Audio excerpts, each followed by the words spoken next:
Thanks Microfactor for sponsoring this video.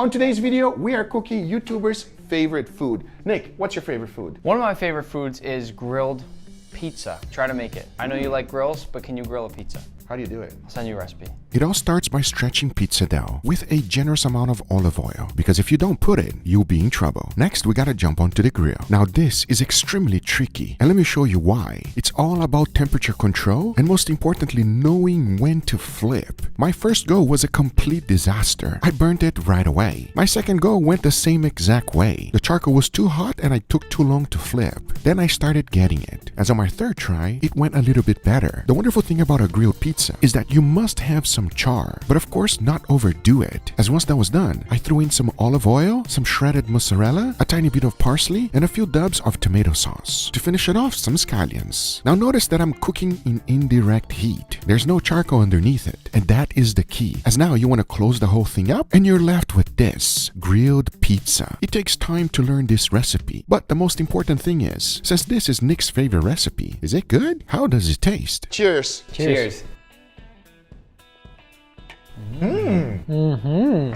Very different flavor. What do you think, Leo? I'm not used to this one. It's very unique. This is, if you're expecting to bite into this and realize or remember a Domino's pizza or something, no. Domino's pizza? All right, maybe like well, you went to Italy, okay, bro? Nothing's gonna compare to that. What I compare it to is a normal traditional style of pizza that I'm used to. This is a world of difference. I like this nice char that you get on the bottom of the pizza. It adds another flavor profile there that makes it nice. I think everything above the dough is pretty standard. It's a great pizza. I have no complaints. I have no complaints, period, actually, because the dough itself is actually very smoky. It's a new type of pizza. This is quite unique. You should give it a try, but be careful. Make sure not to burn it. Hey Google, what's up brother? My favorite recipe is natto toast. And this is natto. If you are like me, you're probably wondering what in the world is it? Well, let me open and show you. Because friends, this is one of the weirdest food I've ever seen in my life. And the fact that Bayashi loves this is absolutely insane to me. It has a slimy texture, an extremely pungent smell, and a lot of people say that it has an earthy flavor, which usually that is not a good thing. If you are wondering what it is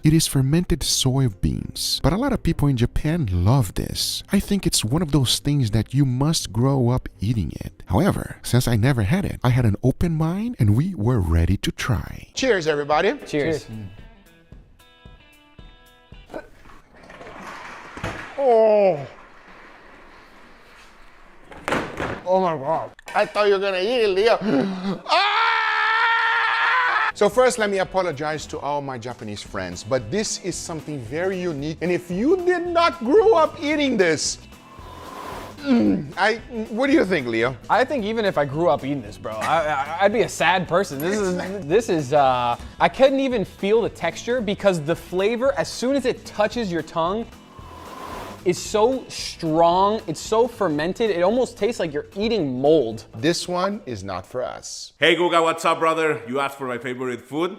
You already know it. It's tacos. I've seen you cook al pastor tacos, birria tacos, but you need to try suadero tacos. Very, very Mexican food. Just take a large pot, 50% water, 50% pork lard. You can try if you want beef tallow. Try to get roast meat. It's the most authentic, but if not, brisket is gonna work great. And this is rose meat. You're probably unfamiliar with it. As you can clearly see, it's nice and thin, usually reddish and pinkish. It is beef. It's lean, tender, and this is what it looks like. It's usually used for tacos, burritos, or stir fry. Now this meat can be quite tough, so the right way to cook it is after preparing it. You want to season it with a generous amount of salt and cook it with this ingredient. Oh yes, pork lard, also known as pork fat. You want to go ahead and add a generous amount into the pot, and as soon as it's melted, go ahead and throw the rose meat in there. Now we're going to be doing a technique called confit, and if you've ever been to a taqueria in Mexico, this is normally how most meats are cooked, and most of the time you can use lean cut of meats like this. Just make sure to add water little by little, because if you don't, things will burn, and that's the last thing we want. At the same time, you can throw other types of meat, a sausage will do just fine. So you want to go ahead and cook this for a few hours. As once it's done, you want to drain it from that liquid gold. Now to make the taco, it's pretty simple. There's one thing you must do. You want to grab your corn tortilla and slather on this fat. Then immediately go to cook it up on a skillet. Do the same exact thing with the roast meat. As we want to provide a little bit of sear, we all love golden brown pieces of meat, and that is a must. As once that's done, set it down on a cutting board, and just like a taquero, go ahead and chop the whole thing up, combining every single pieces together, even the sausage. Now you want to go ahead and start your taco. Make sure to be generous with the amount of meat. Finish it up with some cilantro and onions, and of course add a tiny bit of that fat that was left over on the pot, because this is suadero tacos. If you've never had this one,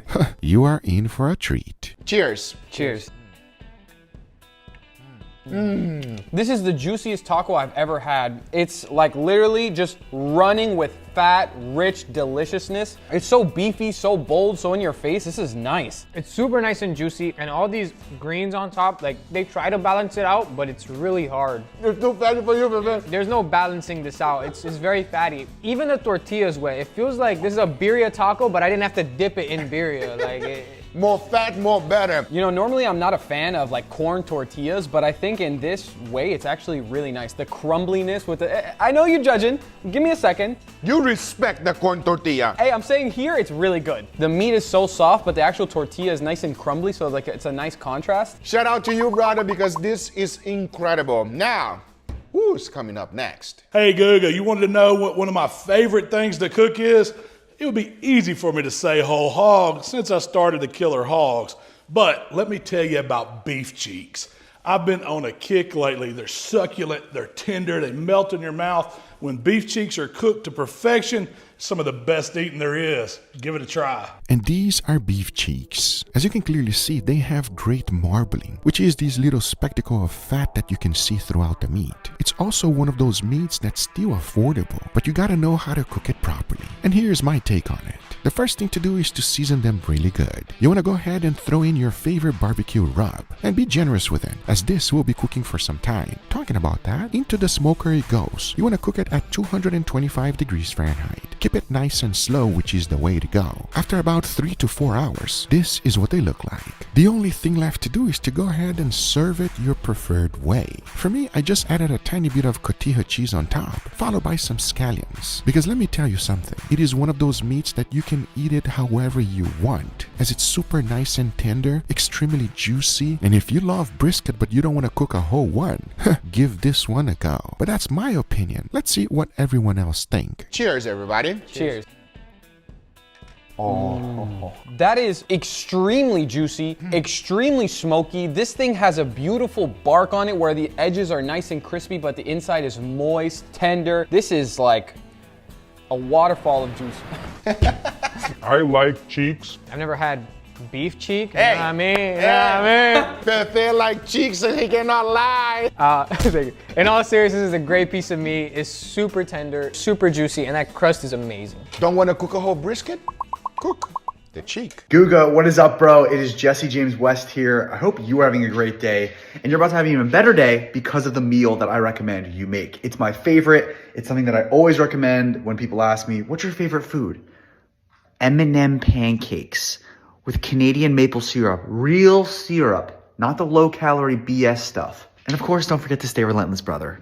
All while doing it. Every country in the world has its own version. The French has crepes, the Russian have blimi, Japan has super fluffy pancakes, but of course we have the classic. So after making a nice pancake batter, you want to go ahead and add Jesse's favorite ingredient, M&Ms. Just make sure not to burn your pancake. And since Jesse is always on a fit journey, this is his cheat meal. He really enjoys that real maple syrup. None of that sugar-free stuff. Now, I'm not too much of a sweet guy. I gotta be honest with you. This one might just hit different. Cheers. Cheers. I mean, it is exactly what you would expect it to be. Delicious. That's so sweet. That's perfect. Especially after eating all this savory stuff. This is the breakfast of champions, bro. Now, forget meat, forget eggs, forget potatoes, M&M pancakes. I love how fluffy it is, and you get that crunch from the M&M. Yeah, the M&M is a nice touch. I didn't think it was gonna work, but it actually works quite well.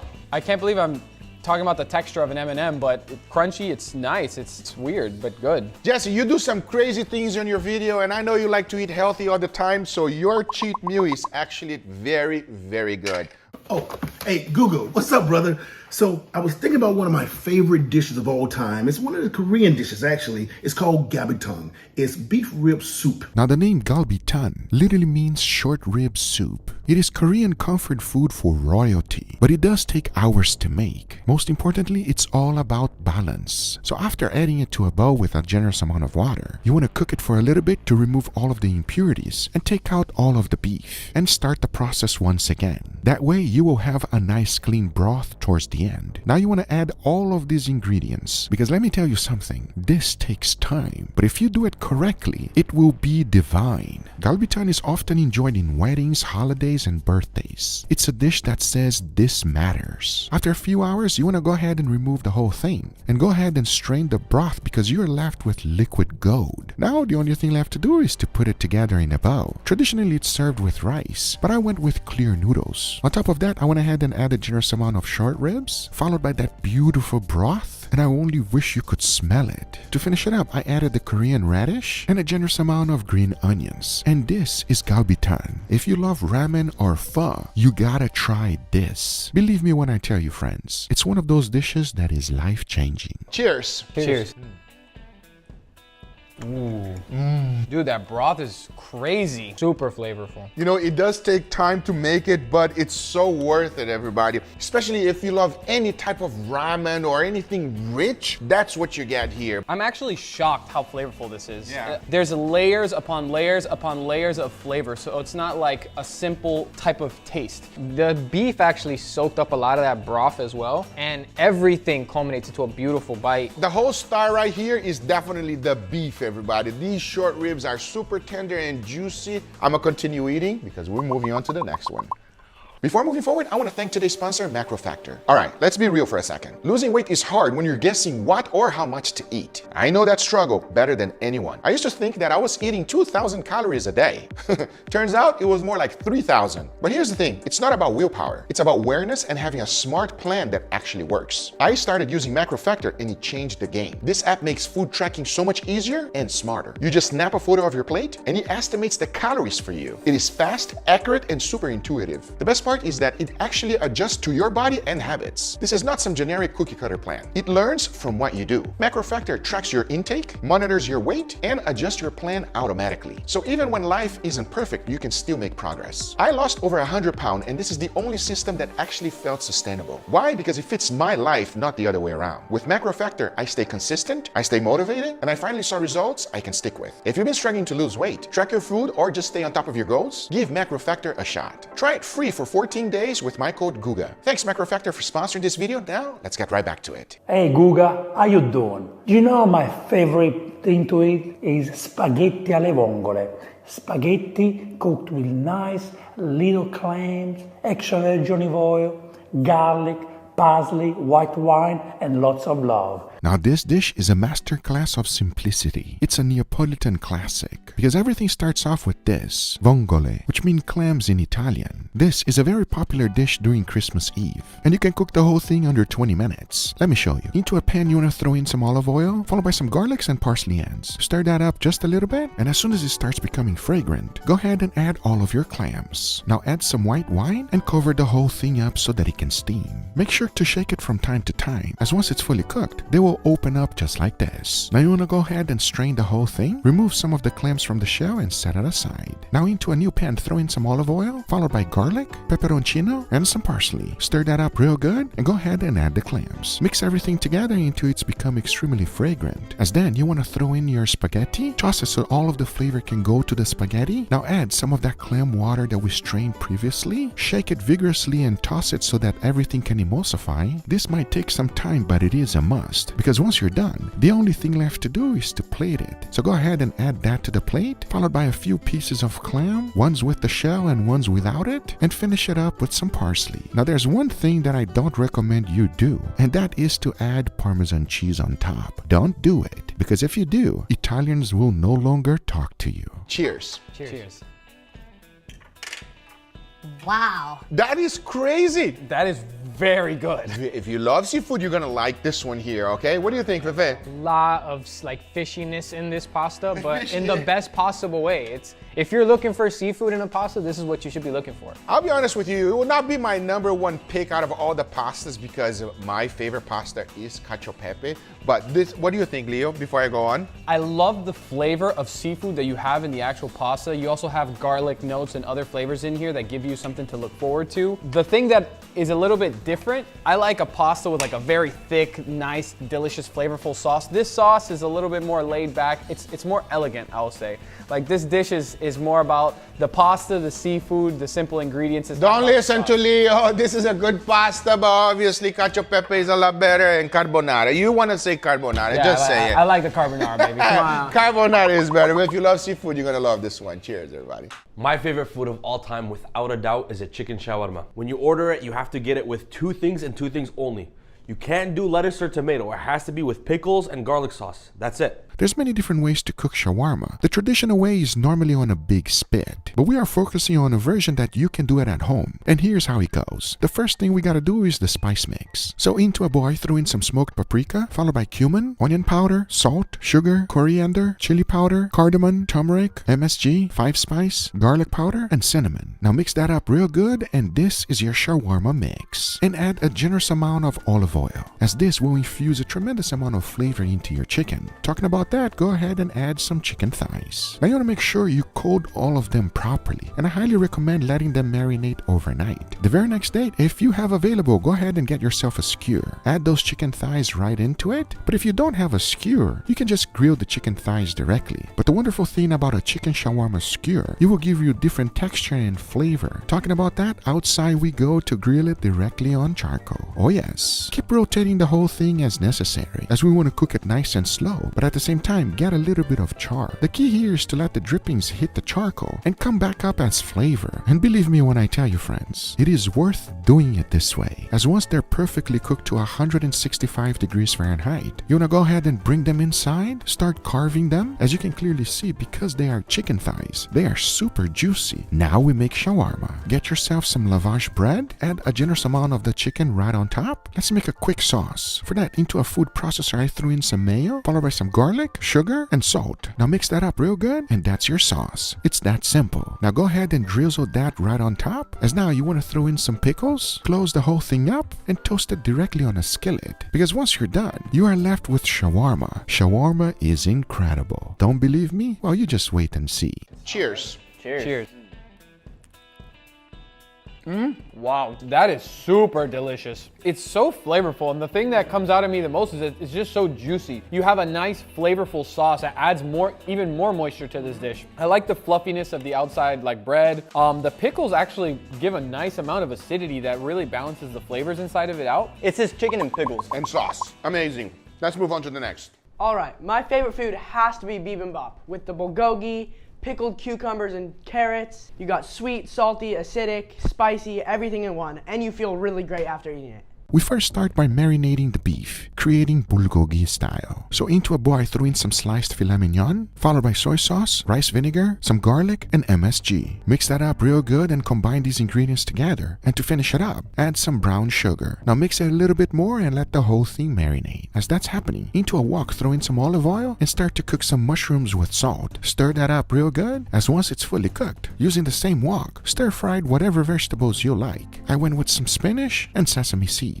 Next, there's one thing that I really love on my bibimbap, and that would be a fried egg. Just make sure the yolk is nice and runny. But of course, the star of the dish will always be the beef. You want to go ahead and cook the whole thing in a wok. Make sure not to overdo it though, because remember, I'm using filet mignon. To finish up the bibimbap, we need a sauce to go along with it. So into a bowl, I throw in some mirin, followed by rice vinegar, soy sauce, garlic, and gochujang paste. Now mix that up real good until it's fully dissolved, as in the end, you are left with this incredible sauce to go along with your bibimbap. Now the only thing left to do is to assemble. I like to start with a generous amount of rice, followed by the spinach to keep things healthy, of course the mushrooms, some pickled carrots, a few pickled cucumbers, we can't forget about the meat, and obviously the fried egg goes right in the middle. Now this is my take on Korean bibimbap. Now does it taste as good as it looks? Well, we're about to find out right now. Cheers, everybody. Cheers.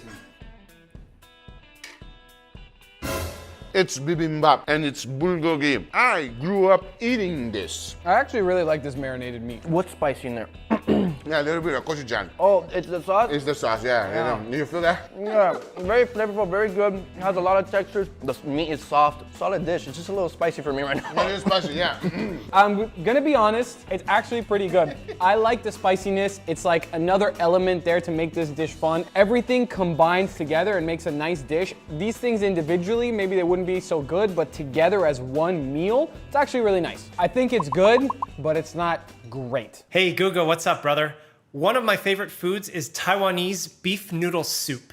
It's beef bone broth made with stewed beef shank, no bone, with long noodles, not rice noodles. Would love to see you make it. Now this is the unofficial national dish of Taiwan. It was created by military veterans. And like Chubby Emo says, noodles matter. And locals eat it year-round. Now everything starts with this, boneless beef shank. And we gotta cook it for a while. But if you have a pressure cooker, that helps. So go ahead and throw that in with some water, followed by ginger, scallions, and some Shaoxing wine. Now go ahead and let that cook. Now the secret is in its spices. Here we have Japanese chili pepper, bay leaf, star anise, white pepper, coriander, Sichuan peppercorn, cloves, and nutmeg. Now set it aside as we're going to be using it very shortly. Now into a wok, throw in some oil, followed by all of these ingredients, which is white onions, scallions, ginger, and garlic. Stir fry that for a little bit. Now add some soybean paste, mix that with all of the vegetables. Now add some tomatoes, stir that up a little bit more. Now add some Shaoxing wine, followed by light soy sauce, dark soy sauce, and a generous amount of some beef stock. Now mix that up real good and let the whole thing come up to temperature. Now add 2 sticks of cinnamon, followed by all of the spices we previously put together. Mix the whole thing up. Now add some Chinese 5 spice and mix it a little bit more, because by this time our beef shank is fully cooked. Go ahead and open the pressure cooker, remove all of the beef shank, add that directly to the wok, baste it and let the whole thing cook a little bit more. This will produce an incredible amount of flavor. Now add an apple cooked in half and let it cook for at least 5 hours. Oh yes, this takes some time, and as you can clearly see, it's one of the most elaborate dishes I've cooked on this video. As once you're done, you want to go ahead and strain the whole thing, chop up the beef shank, and as you can clearly see, it's one of those meats most people are not used to. But now the only thing left to do is to build it. You first want to add those noodles, followed by that incredible flavorful broth. Don't forget to add the beef shank, now steamed bok choy, a few scallions, and that is Taiwanese beef noodle soup. A dish that might look simple, but now you know how to make and you know how complex it is. Just wait for you to see. And if you've never experienced one, it's something you definitely should. Cheers. Cheers, cheers.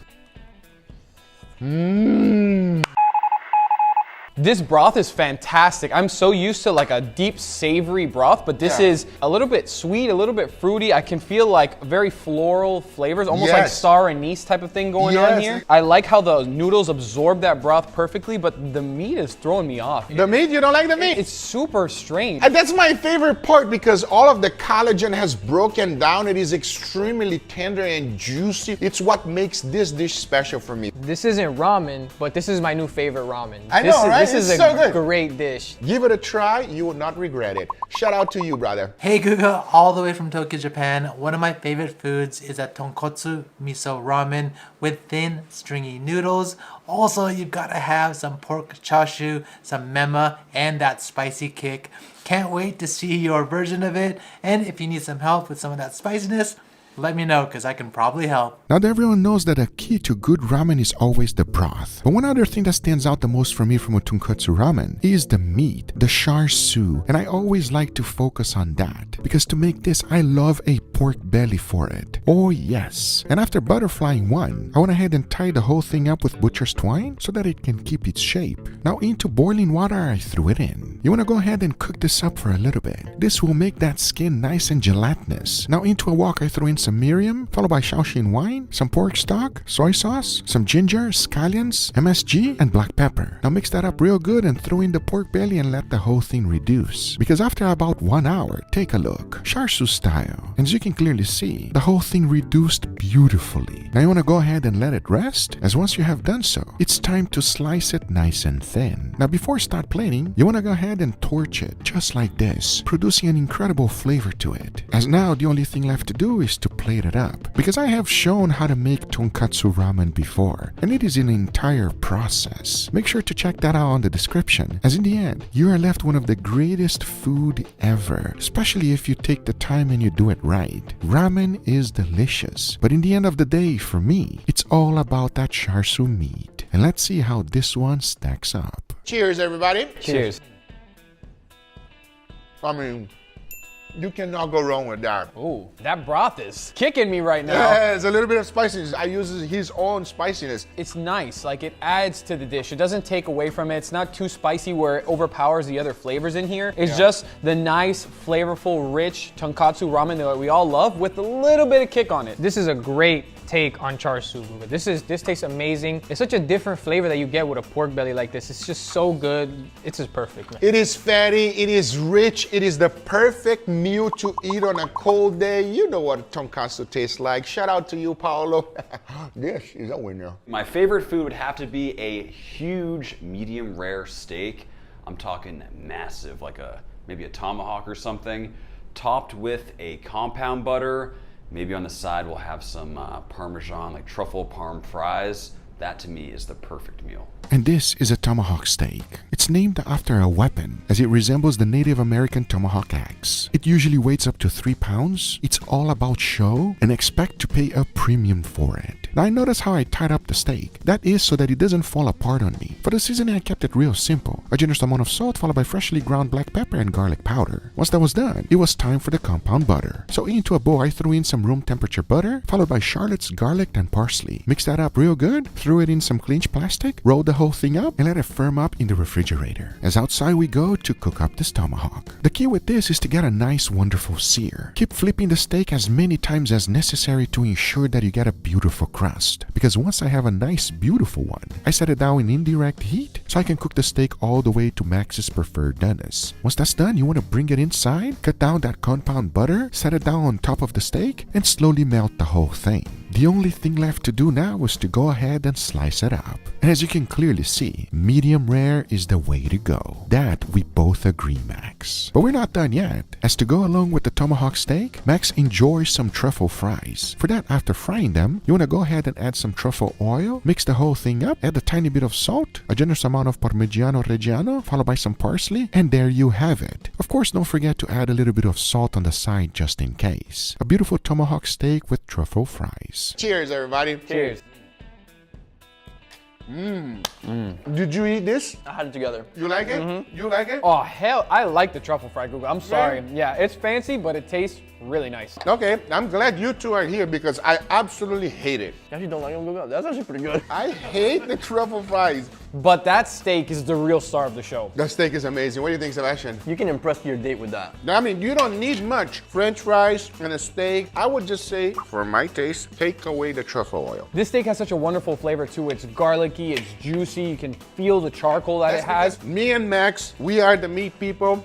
We have similar taste. Max, that is delicious. Stay away from the truffles. I don't like it, but everyone else does. You are the only man who can create it, who can forge it. What is it, you ask? Some brisket, tasty, yummy brisket along with mofongo mixed together. I think you are the guy up for the task of making my perfect fantasy meal.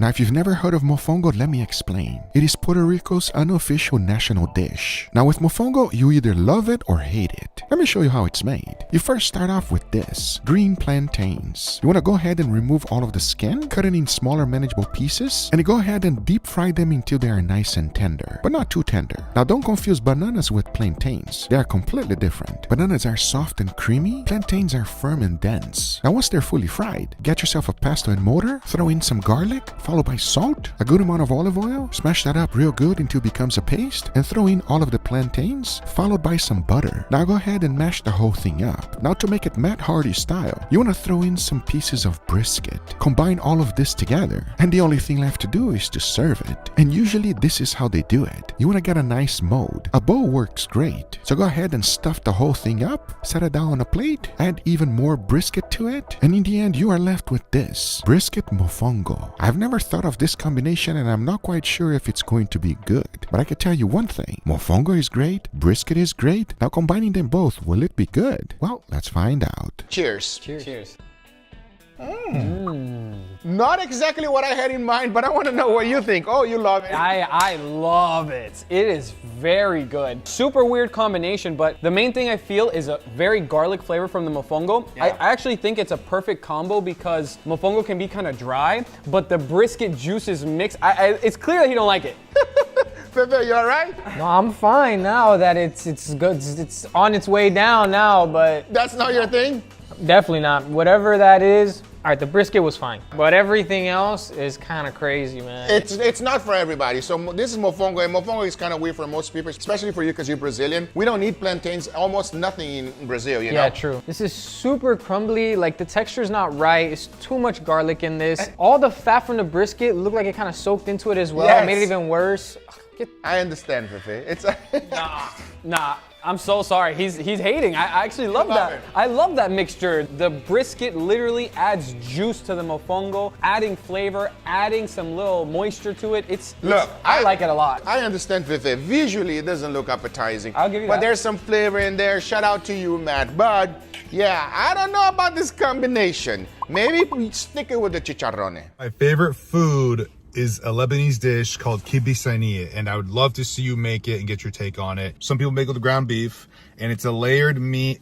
First layer is basically ground beef. Second layer is like ground beef with pine nuts, onions, dibis ramen, which is basically pomegranate, molasses. I'd love to get your take on it. If you are unfamiliar with kibisaniye, let me explain. It is basically a meat pie. Sani means tray in Arab. And the funny thing about this is that every family has their own secret recipe. Let me show you my take on it. You first want to get your hands on this bulgur wheat. You want to throw that into a bowl and add some boiling water to rehydrate the whole thing. Once that's done, go ahead and throw it in a separate bowl, followed by some ground beef or lamb, a generous amount of onions, some Aleppo pepper, salt, cumin, and black pepper. Now go ahead and mix the whole thing up until everything has combined together. Once that's done, to combine it even more, you want to go ahead and pass it through a food grinder. If you don't have one, you can always use a food processor too. Next, grab a plate, lay down some plastic film, go ahead and add your mix right on top. Make sure to press it down really good. Remove it and set that aside. Now into the same plate, add a generous amount of ghee, followed by another layer of the mix we previously made. Make sure to press it down real good. Now into a pan, throw in some ghee, which is basically clarified butter, followed by some shallots and ground beef. Go ahead and stir that up real good and season it with some salt and black pepper. Now fully cook this mixture, as once it's almost done, throw in some walnuts. Now go ahead and add that right on top. Make sure to press it down and make a nice thin layer. And here's why we did that first layer previously, because that goes right on top of it. As you can see, it is a perfect fit.